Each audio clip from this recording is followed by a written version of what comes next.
Assalamualaikum warahmatullahi wabarakatuh. Perkenalkan, nama saya Iva Satya Ratnasari.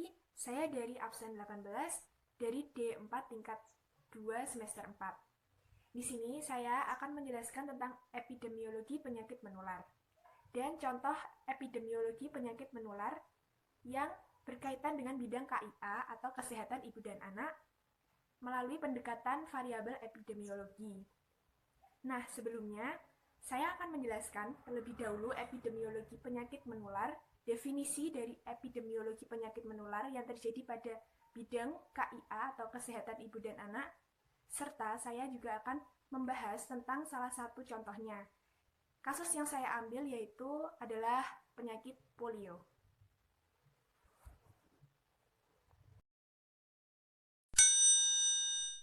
Baiklah, untuk yang pertama, saya juga akan menguraikan tentang definisi dari epidemiologi penyakit menular itu sendiri.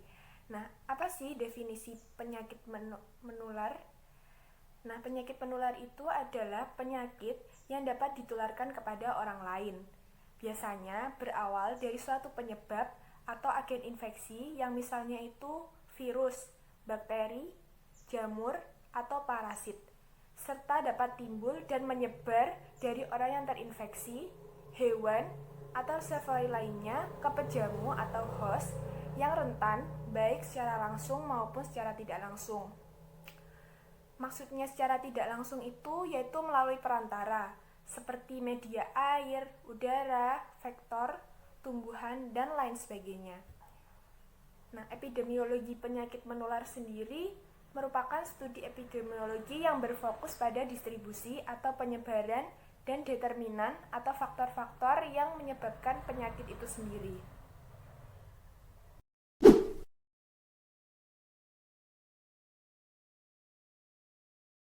Pengertian dari penyakit menular yang berkaitan dengan bidang KIA atau kesehatan ibu dan anak menurut saya adalah berbagai macam penyakit yang dapat menyerang kesehatan ibu selama daur kehidupannya. Maksudnya yaitu mulai saat ibu itu remaja, menikah, hamil, melahirkan, nifas, dan sampai menopause. Serta juga dapat beresiko ditularkan kepada anaknya. Adapun yang termasuk di dalamnya yaitu penyakit-penyakit yang dapat terjadi kepada anak atau bayi. Nantinya dapat berdampak negatif atau mengakibatkan kecacatan baik secara sementara maupun secara permanen, sehingga mengganggu tumbuh kembangnya dan anak yang sudah terjangkit tersebut bisa menularkannya kepada orang lain.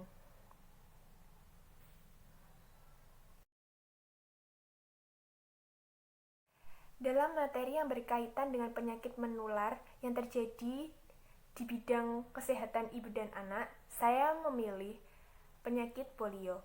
Mengapa polio?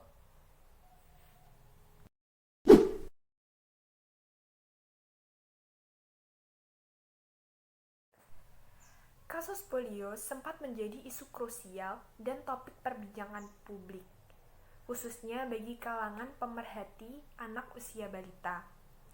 Tidak hanya daerah perkotaan, bahkan menyebar di beberapa daerah pedesaan juga.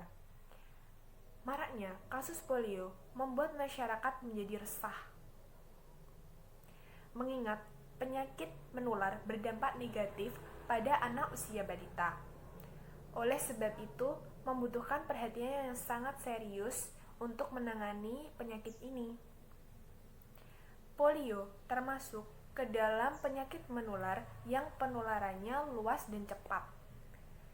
Di Indonesia sendiri, tahun 2005 pernah ditemukan 295 kasus polio di 36 kabupaten dan 10 provinsi. Dan Indonesia pernah menduduki peringkat ketiga dengan kasus polio terbanyak. Meskipun di dalam tahun 2014 Indonesia mendapatkan sertifikat bebas polio secara internasional bersama negara lainnya di Asia Tenggara, menyandang peringkat Indonesia bebas polio. Namun, bayi yang baru lahir tetap harus diberikan vaksin polio. Nah, mengapa sih hal tersebut harus dilakukan? Bagaimana alur alur perjalanan ilmiah dari penyakit polio ini sehingga perlu mendapatkan perhatian yang serius dalam asuhan kebidanan. Seberapa bahayanya penyakit polio ini pada anak usia balita? Kita akan membahasnya secara menyeluruh dalam materi ini.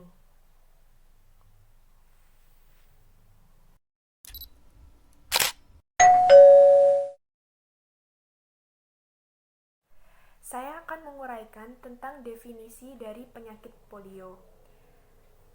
Apa sih penyakit polio itu? Polio merupakan penyakit menular yang disebabkan oleh virus polio, menyerang sistem saraf dan menyebabkan kelumpuhan dalam hitungan jam. Bahkan bisa kelumpuhan yang permanen.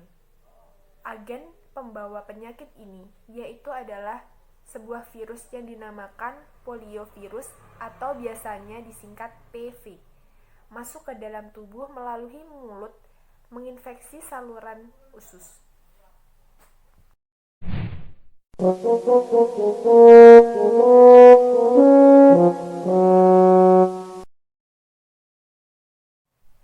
Berdasarkan jenisnya, penyakit polio ada 3 macamnya, yaitu yang pertama, polio non-paralisis. Polio non-paralisis ini menyebabkan gejala-gejala yang ringan, yaitu menyebabkan demam biasanya, muntah, sakit perut, lesu, kram otot pada leher dan punggung, serta otot terasa lembek jika disentuh. Jadi ini adalah strain polio yang paling ringan dampaknya bagi pasien yang terkena virus polio. Yang kedua yaitu adalah polio paralisis spinal. Polio paralisis spinal biasanya menyerang saraf tulang belakang, menghancurkan sel tanduk anterior yang mengontrol pergerakan batang tubuh dan otot tungkai, serta dapat menyebabkan kelumpuhan secara permanen. Yang ketiga yaitu adalah yang terparah, yaitu adalah polio bulbar. Polio jenis ini disebabkan oleh tidak adanya kekebalan alami dalam tubuh sehingga batang otak ikut terserang. Batang otak mengandung neuron motor yang mengatur pernafasan dan saraf kranial yang mengirim sinyal ke berbagai otot yang mengontrol tubuh. Penderita dari polio yang disebut polio bulbar ini biasanya tanpa alat bantu pernafasan dapat menyebabkan kematian pada penderitanya. Wow.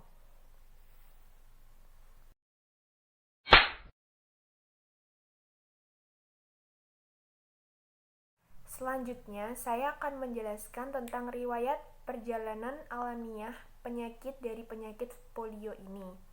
Yang pertama yaitu adalah tahap prepatogenesis atau tahap sebelum penyakit itu terjadi atau menyerang suatu host atau pejamu.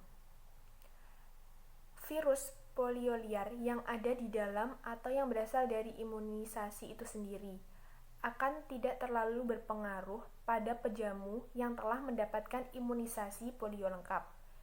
Virus polio dapat ditemukan di dalam sekret tenggorokan dalam waktu 36 jam dan pada tinja 72 jam setelah terpajan dengan infeksi, baik dengan penderita klinis maupun dengan kasus inadherent. Virus tetap dapat ditemukan pada tenggorokan selama 1 minggu dan di dalam tinja 3-6 minggu atau lebih. Wow, panjang sekali ya teman-teman. Sanitasi mempengaruhi adanya penyakit ini. Sanitasi yang buruk identik pula dengan adanya penyakit ini.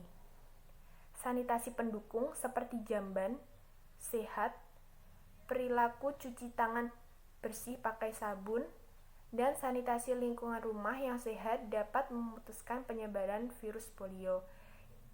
Jadi menurut penjelasan di atas yaitu penyakit polio itu bisa dicegah dengan adanya sanitasi yang sehat, sanitasi yang mendukung sehingga penyebarannya tidak banyak. Yang selanjutnya yaitu tahap patogenesis. Di tahap patogenesis ini ketika tidak ada terjadi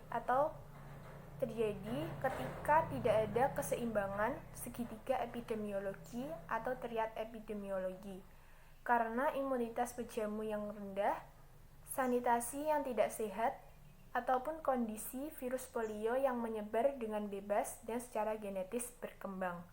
Kejadian wabah polio menjadi ancaman bagi semua orang, terutama anak-anak.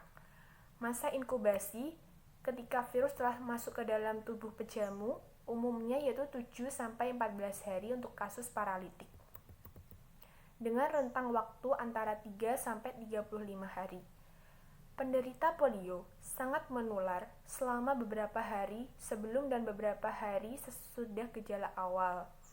Jadi ini penularannya menurut saya itu cepat, dikarenakan dapat menular selama beberapa hari sebelum dan beberapa hari sesudah gejala awal.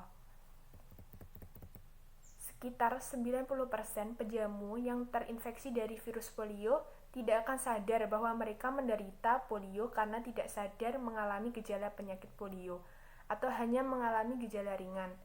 Gejala umumnya yaitu demam, mudah lelah, pucat, sakit kepala, muntah-muntah, kaku pada leher, dan nyeri pada limbs.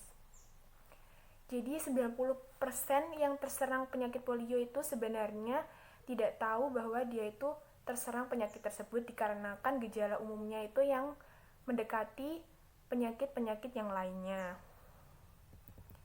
Pada tahap lanjutan, biasanya tidak semua mengalami tahapan lumpuh atau hingga kematian. Satu kasus polio dari 200 anak yang menderita polio mengalami kelumpuhan yang menetap. Dan mereka yang mengalami lumpuh, 5-10% meninggal ketika otot-otot pernafasan mereka tidak berfungsi atau turut lumpuh.